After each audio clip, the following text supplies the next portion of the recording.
The new documentary by William Friedkin left centers around footage of an exorcism performed by Rev. Gabriele Amorth, right, who has performed the procedure tens of thousands of times. William Friedkin When The Exorcist, based on the novel by William Blatty, came to theaters in 1973. It captured the public imagination. Or more accurately, the public's nightmares. Exorcisms aren't just the stuff of horror movies. Hundreds of thousands of Italian Catholics reportedly request them each year. But when William Friedkin directed the movie, he'd never actually seen an exorcism. It would be 4 more decades before he actually witnessed one. Friedkin tracked down the late Rev.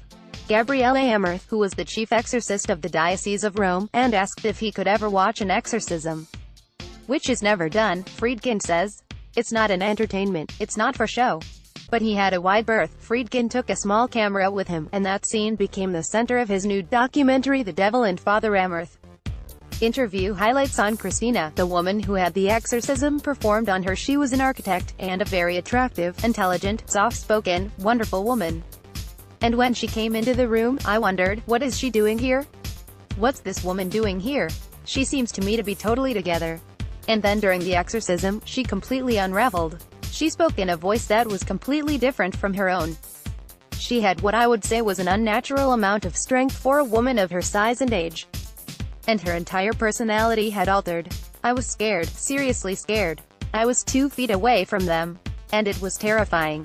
Gradually my fear turned into empathy for her. She was in seemingly unnatural and total pain.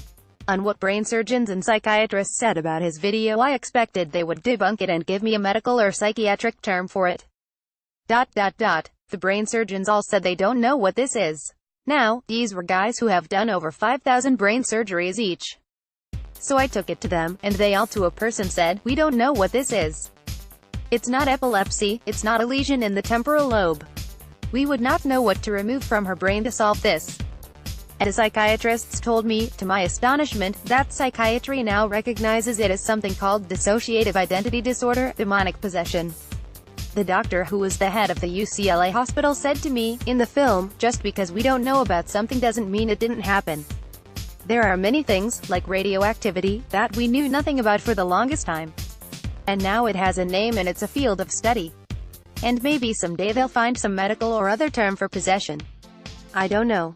On reconciling The Exorcist and the actual exorcism he witnessed, I don't have to reconcile them. One is a work of fiction, the other is not. It is what I saw. But Blatty's novel and film is what people think about when they think about an exorcism. There's no doubt of that. And I don't know that ever happened, anytime, anywhere, and I tend to doubt it. On why demon possession terrifies people, even for those who don't believe in it, because it's at the height of the supernatural, things we don't know or understand. We don't understand anything, really. No matter what your religion or lack of it, we don't know anything about the eternal truths. Is there an afterlife? Is there a heaven or a hell?